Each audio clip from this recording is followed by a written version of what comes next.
বাংলাদেশ খেলাফত মজলিসের মহাসচিব সাইকুল হাদিস আল্লামা মামুনুল হক বলেছেন, 16টি বছর ধরে ঘৃণ্যতম গণহত্যা চালিয়েছে জালিম শেখ হাসিনা সরকার।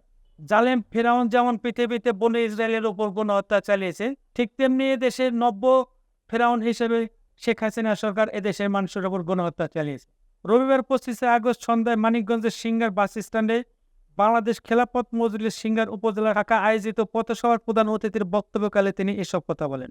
বাংলাদেশ খেলাফত মজলিস সিঙ্গার উপজেলা শাখার সভাপতি মাওলানা দিন মোহাম্মদ এর সভাপতিত্বে পথসভায় বক্তব্য রাখেন ইসলামী ছাত্র মজলিস সিঙ্গার উপজেলা সভাপতি মুফতি আবদুল্লাহ ফারুকী, গোবিন্দল মুসলিম নগম রাশিয়া মাদ্রাসার প্রধান শিক্ষক মাওলানা হারুনুর রশিদ, ঢাকা মহানগর উত্তরের মহাসচিব মাওলানা নাজমুল ইসলাম সাকিব, গোবিন্দল মুসলিম নগর রাশিয়া মাদ্রাসার শিক্ষক মাওলানা নাজমুল হক, শহীদুল ইসলাম মেম্বার মাওলানা ইমরান হোসেন, মাওলানা মাহমুদুল হাসান, মাওলানা দিলওয়ার হোসেন, মাওলানা ওমর ফারুক, হাফেজ মাওলানা মুফতি জুবায়েত রব্বানী, হরিরামপুর উপজেলার সভাপতি মুফতি সালমান মাদানী, হাফেজ মাওলানা সাইফুল ইসলাম, মাওলানা আয়ুব আনসারি, শায়েস্তা ইউনিয়ন সভাপতি মাওলানা মুজাফফর হোসেন, মাওলানা হাবিবুর রহমান, মাওলানা আব্দুর রহমান, মুফতি আলমগীর হোসেন রাশেদি, মাওলানা মামুনুল হক, মুফতি সালাহ উদ্দিন রহমানী, মাওলানা আব্দুল বাতেন সহ আরো অনেকে। আসসালামু আলাইকুম ওয়া রাহমাতুল্লাহি ওয়া বারাকাতুহু।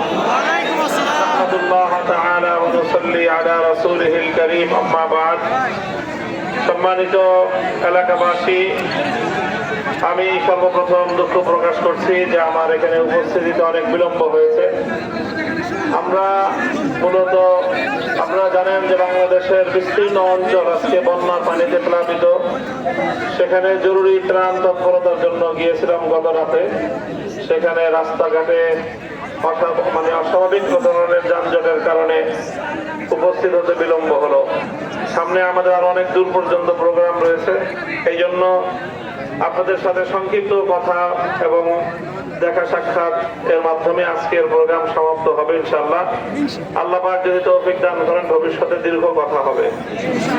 আমরা স্পষ্ট ভাষায় যে কথাটা বলতে চাই সেটা হলো যে এতদিন পর্যন্ত বাংলাদেশের মানুষ জানত এবং রাষ্ট্রীয়ভাবে আয়োজন করা হয়েছিল আগস্ট মাসকে শোকের মাস হিসেবে। 2024 সালে এসে বাংলাদেশের ইতিহাস পরিবর্তন হয়ে গিয়েছে। 2024 সালে বাংলাদেশে এক নতুন বিপ্লব সংগঠিত হয়েছে।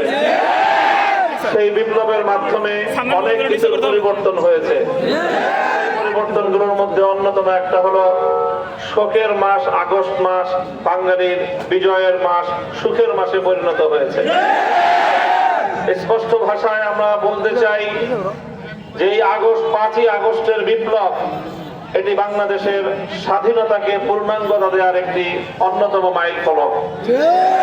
1971 সালে হাজারো লক্ষ মানুষের আত্মদানের বিনিময়ে ত্যাগ, কোরবানি এবং শাহাদাতের রক্তের মাধ্যমে অর্জিত হয়েছিল স্বাধীন বাংলাদেশ।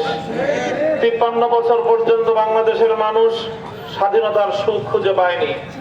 বিশেষ করে বিগত 16টি বছর এদেশের মানুষের বুকের উপর জগদ্দল পাথরের মতো চেপে বসেছিল স্বৈরাচারী এক সরকার। বাংলাদেশের বিগত 16 বছরের যে স্বৈরাচার, যে ফ্যাসিবাদ প্রতিষ্ঠিত হয়েছিল, পৃথিবীর ইতিহাসে এই স্বৈরাচারী জালিম শেখ হাসিনাকে কেবলমাত্র ফেরাউনের সাথেই তুলনা করা যায়। ফেরাউন যেভাবে নবী মুসা আলাইহিস সালামকে অপমান করেছিল, জালিম শেখ হাসিনা নায়েবে নবীদেরকে, আলেম ওলামাদেরকে অপমান এবং লাঞ্ছিত করার এমন কোন চেষ্টা নাই যেটা সে করেনি। জালিম ফেরাউন যেভাবে নিপীড়িত, নির্যাতিত বনি ইসরায়েলের মানুষদেরকে গণহত্যা করেছিল, আজকের যুগের নব্য ফেরাউন শেখ হাসিনা সরকার বিগত 16টি বছর পর্যন্ত বাংলাদেশের ইতিহাসের ঘৃণ্যতম সকল গণহত্যা চালিয়েছে। 2009 সালে পিলখানায় 57 জন দেশপ্রেমিক সশস্ত্র সেনাবাহিনী কর্মকর্তাকে হত্যা করেছে। 2013 সালে শাপলা চত্বরে 5ই মে হেফাজতে ইসলাম বাংলাদেশের নবী প্রেমিক তাওহীদি জনতা ঘুমন্ত তাহাজ্জুদ গুজারদের উপর নির্বিচারে গুলি চালিয়ে অসংখ্য মানুষকে হত্যা করেছে। 2021 সালে নরঘাতক গুজরাটের কসাই নরেন্দ্র মোদীকে বাংলাদেশে আনতে গিয়ে সে তার দেশের জনগণের বুকের উপর পাখির মতো গুলি চালিয়েছে। সর্বশেষ 2024 সালের জুলাই মাস জুড়ে যেই গণহত্যা পরিচালিত হয়েছে, যুদ্ধ ছাড়া পৃথিবীর কোন একটি দেশে এই ধরনের ঠান্ডা মাথায় খুন করার দৃষ্টান্ত বিরল। এবং দুঃখজনক বিষয় হলো এই হত্যাকাণ্ডগুলো পরিচালনা করার জন্য দেশের জনগণের ট্যাক্স এবং মাথার ঘাম পায়ে ফেলানো পয়সা দিয়ে লালিত পালিত আইন শৃঙ্খলা রক্ষাকারী বাহিনীকে অন্যায়ভাবে ব্যবহার করেছে। এই পুলিশরা জনগণের জানমালের নিরাপত্তা রক্ষাকারী হিসেবে ব্যবহৃত হওয়ার কথা, সেই পুলিশদেরকে রাষ্ট্রীয় ক্ষমতার অপব্যবহারের মাধ্যমে জনগণের মুখোমুখি দাঁড় করিয়ে দিয়েছিল। বাংলাদেশের যে অপূরণীয় ক্ষতি হয়ে গিয়েছে, অর্ধ শতাধিক নিরীহ পুলিশ সদস্যকে হত্যাকাণ্ডের শিকার হতে হয়েছে। কিছু দাগী লীগ, ছাত্রলীগ, যুবলীগ নামী পুলিশ লীগের কিছু সদস্যের অতিরিক্ত বাড়াবাড়ির কারণে নির্বিচারে ছাত্র জনতাকে গুলি করে হত্যা করবার দৃশ্যগুলো দেখে বাংলাদেশের মানুষের হৃদয়ে আগুন ধরে গিয়েছিল। সকল পুলিশ সদস্যদেরকে তার খেসারত দিতে হচ্ছে। এই খেসারত পুলিশ সদস্যরা দিবে কেন? এই খেসারত দিতে হবে শেখ হাসিনাকে, খেসারত দিতে হবে ওবায়দুল কাদেরকে, খেসারত দিতে হবে আওয়ামী লীগকে, খেসারত দিতে হবে যুবলীগ, ছাত্রলীগ, হেলমেট লীগ এবং হাজির লীগকে।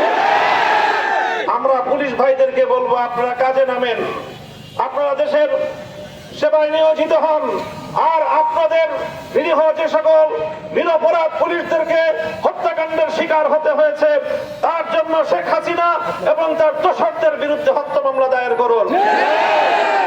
শেখ হাসিনা বাংলাদেশ থেকে পালিয়ে গেছে। বাংলাদেশ থেকে পালানোর জন্য বাংলাদেশ 1 ইঞ্চি মাটি শেখ হাসিনাকে ব্যবহার করার সুযোগ দেয়নি।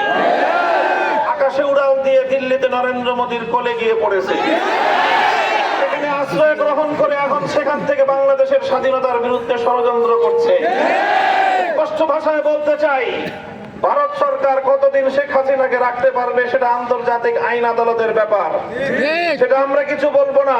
কিন্তু দিল্লিতে বসে বাংলাদেশের স্বাধীনতার বিরুদ্ধে চক্রান্ত করলে 18 কোটি মানুষ রুখে দাঁড়াবে। শেখ হাসিনার পতনের বিরুদ্ধে প্রতিশোধ গ্রহণ করতে গিয়ে ভারত আজকে তার সমস্ত বাংলাদেশের অভিন্ন নদীগুলোর বাঁধ খুলে দিয়ে বাংলাদেশের বিস্তীর্ণ অঞ্চলকে প্লাবিত করে দিয়েছে। ওরা মনে করেছিল বন্যার পানি দিয়ে ভাসিয়ে দিয়ে বাংলাদেশের মানুষকে ওরা দাবিয়ে রাখবে। আজ প্রমাণ হয়ে গিয়েছে, জাতি ধর্ম বর্ণ নির্বিশেষে গোটা বাংলাদেশ আজকে বনভাসী মানুষের পাশে দাঁড়িয়েছে। গোটা দেশ আজকে ঐক্যবদ্ধ, ফ্যাসিবাদের বিরুদ্ধে ঐক্যবদ্ধ, বাংলাদেশের স্বাধীনতার ষড়যন্ত্রের বিরুদ্ধে, স্বাধীনতা বিরোধী ষড়যন্ত্রের বিরুদ্ধে ঐক্যবদ্ধ থাকবে। বৈষম্য বিরোধী আন্দোলনের মাধ্যমে যে বিপ্লব সংগঠিত হয়েছে, এই বিপ্লব চূড়ান্ত রূপ ধারণ করবে যদি আমরা একটি ইনসাফ পূর্ণ সমাজ গড়তে পারি। আমি বলতে চাই, ইনসাফ পূর্ণ সমাজ, ন্যায় ইনসাফ ভিত্তিক পরিপূর্ণ সমাজ যদি কায়েম করতে চাও, আল্লাহ প্রদত্ত খেলাফত রাষ্ট্র ব্যবস্থা ছাড়া বিকল্প কোনো পথ নাই। তাই আসুন আগামী দিনে খেলাফত প্রতিষ্ঠার লক্ষ্যে আমরা সকলে ঐক্যবদ্ধ হব। বাংলাদেশ খেলাফত মজলিসের পতাকা তলে আপনারা শামিল হবেন। যুবকরা বাংলাদেশ খেলাফত যুব মজলিসের তোমরা শরীক হবে। ছাত্ররা ছাত্র মজলিসের সঙ্গে শরীক হও। ইনশাআল্লাহ আগামীর বিপ্লব হবে ইসলামের বিপ্লব। কালেমার পতাকা উড়বে, ঝান্ডা উড়বে। আল্লাহ খেলাফতে ইলাহিয়া কায়েমের মাধ্যমেই পরিপূর্ণ ইনসাফ এবং ন্যায় ভিত্তিক সমাজ আমরা কায়েম করব। সেদিনই পূর্ণাঙ্গ বৈষম্যহীন সমাজ এই জাতি এবং দেশ উপহার পাবে। সেই সোনালী দিনের প্রত্যাশায় আপনাদের সকলকে আবারও ধন্যবাদ জানিয়ে, শুকরিয়া জ্ঞাপন করে, দীর্ঘ সময়ের অপেক্ষার জন্য আপনাদেরকে ধন্যবাদ জানিয়ে বিদায় নিচ্ছি। ওয়া আখিরু দাওয়ানা আলহামদুলিল্লাহি রাব্বিল আলামিন। ওয়াসসালামু আলাইকুম ওয়া রাহমাতুল্লাহ।